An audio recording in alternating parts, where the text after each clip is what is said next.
नमस्कार. संदेश यूट्यूब चॅनलवरती आपल्या सर्वांचं मनापासून स्वागत करण्यात येत आहे. जिल्हा परिषद पंचायत समिती निवडणुकीचा आढावा घेत असताना आपल्या असं लक्षात येईल की सध्याची स्थिती आणि गेल्या जवळपास 40 वर्षाची स्थिती यामध्ये बराच बदल जाणवतो आहे. आत्ताच्या ज्या निवडणुका आहेत ह्या निवडणुका जवळपास 9 वर्षांनी होत आहेत आणि 1992ला ज्या निवडणुका झाल्या त्या निवडणुकासुद्धा अशाच खूप वर्षांनी झाल्या होत्या. म्हणजे 1979ला निवडणुका झाल्या आणि त्यानंतर जवळपास पंचायत समितीचे सभापती म्हणून पद्माकरजी जहानपुरे 11 वर्ष कार्यरत होते आणि त्यानंतर 1992ला ही निवडणूक झाली. 1992ची जी निवडणूक होती त्यामध्ये खूप सगळं वेगळं पण होतं. 1990ला विधानसभेच्या निवडणुकीमध्ये माजी आमदार जयवंतराव जगताप हे अपक्ष सिंह हे चिन्ह घेऊन निवडून आले होते आणि त्यावेळेला त्यांनी म्हणजे त्यांचा जो शेह होता तो मोहिते पाटील विरुद्ध जगताप गट असा होता. हे अपक्ष निवडून आले होते आणि दुसऱ्या बाजूला मोहिते पाटील यांनी काँग्रेसच्या माध्यमातून निवडणूक लढवलेली होती.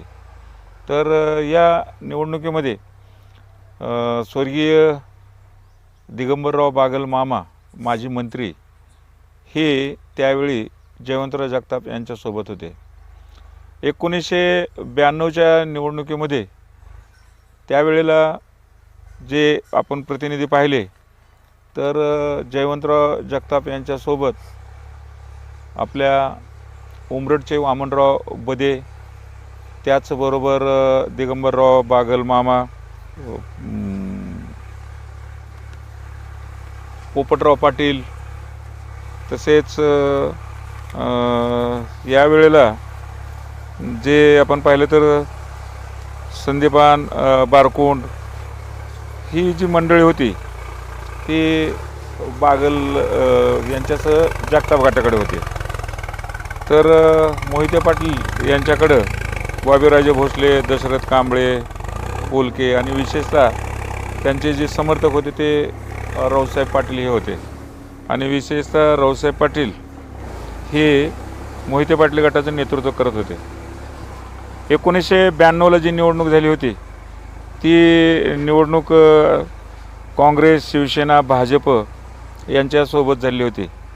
जगताप गटातर्फे काँग्रेसचे उमेदवार म्हणून बागल हे उभे होते, तर त्यांच्या विरोधात अपक्ष उमेदवार हिंदराज भगवानराव शिंदे, तर देवी गटातर्फे उत्तमराव जायभाय असे उभे होते.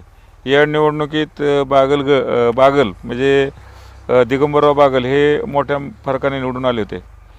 सालसे मतदारसंघामध्ये अनुसूचित जातीसाठी ती जागा राखीव होती आणि या मतदारसंघामध्ये जगताप गटाने ओहोळसर यांना उभे केले होते. तर त्यांच्या विरोधात माजी सभापती पद्माकर जहानपुरे यांच्या गटातर्फे रिपब्लिकन पार्टीचे दशरथ कांबळे उभे होते. चुरशीच्या लढतीत श्री कांबळे हे सहज विजयी झाले होते. तर जीवर मतदारसंघामध्ये जगताप गटाचे काँग्रेसचे उमेदवार संदीपान बारकोंड उभे होते, तर त्यांच्या विरोधात मोहिते पाटील गटाचे परंतु अपक्ष म्हणून जीवरचे माजी सरपंच डी निर्मळ हे उभे होते. तर शिवसेनेचे ज्ञानदेव डुकरे हे उभे होते. यावेळी निर्मल बारकोंड यांच्यात चुरस झाली आणि बारकोंड हे मोठ्या मतानं विजयी झाले होते.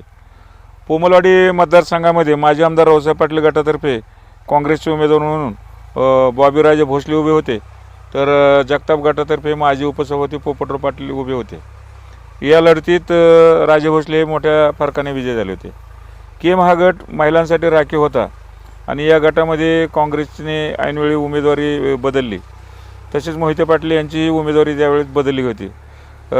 जगताप गटाच्या सौ रोकडे यांना मिळाली होती, पण ती उमेदवार बदलून राखीव गटातील महिला कृपांजली पोळके यांना जनरलमध्ये उमेदवारी दिली व त्यांच्या विरोधात वांगीचे हरिसाहेब रोकडे यांच्या पत्नी यांना उभे केले होते. तर शिवसेनेच्या फुलन भोसले या उभ्या होत्या. या लढतीत सौ रोकडे व पोलके यांच्या अटीतटीची लढत झाली व पोलके या काही मताने विजयी झाल्या होत्या. वीट मतदारसंघ हा जिल्हा परिषदेचे माजी अध्यक्ष काकासाहेब निंबाळकर यांचा मतदारसंघ होता. तर त्या निवडणुकीत मात्र निंबाळकर हे पूर्णतः अलिप्त राहिले होते. मोहिते पाटील गटातर्फे नारायणराव खांडागळे यांना विट गटातून उमेदवारी दिली होती. तर काँग्रेस म्हणून उभे होते, तर त्यांच्या विरोधात जगताप गटाचे अपक्ष उमेदवार म्हणून उमरेडचे वामनराव बदे हे उभे होते. तर देवी गटातर्फे देवळालीचे चंद्रसेन ननवरे, तर भाजपतर्फे विटचे भास्कर डेरे आणि शिवसेनेतर्फे कोर्टेज बबनराव जाधव अशी या मतदारसंघातून पंचरंगी लढत झाली होती. त्यात बदे हे सहज निवडून आले होते. या निवडणुकीमध्ये जर आपण पाहिलं तर मोहिते पाटील गट आणि जगताप गट या दोघांचं बलाबल झालं होतं. 6 जागापैकी 3 जागा जगताप गटाला, तर 3 जागा मोहिते पाटील गटाला मिळाल्या होत्या. यामध्ये जगताप गटाला दिगंबरराव बागल, संदीपान बारकुंड आणि वामनराव बदे हे 3 उमेदवार निवडून आले होते. तर माजी आमदार पाटील गटाचे म्हणजे मोहिते पाटील गटाच्या माध्यमातून सौ कृपांजली पोलके, बॉबीराजे भोसले व दशरथ कांबळे हे विजय झाले होते. देवी गटास जिल्हा परिषदेमध्ये कोणतेही यश मिळाले नाही. तसेच शिवसेना भाजप या पक्षालाही कुठल्या प्रकारे या ठिकाणी यश मिळाले नाही. एकंदरीत या निवडणुकीचं जे चित्र आहे हे चित्र आपल्या लक्षात आलंच असेल. त्यावेळी जिल्हा परिषदेचा सदस्य हा पंचायत समितीचा सभापती होऊ शकत होता आणि त्यामुळं त्यानंतर पंचायत समितीच्या सभापतीपदी दिगंबरराव बागल हे 1992ला निवडून आले होते. पुढचा भाग आपण नंतर पाहू. नमस्कार.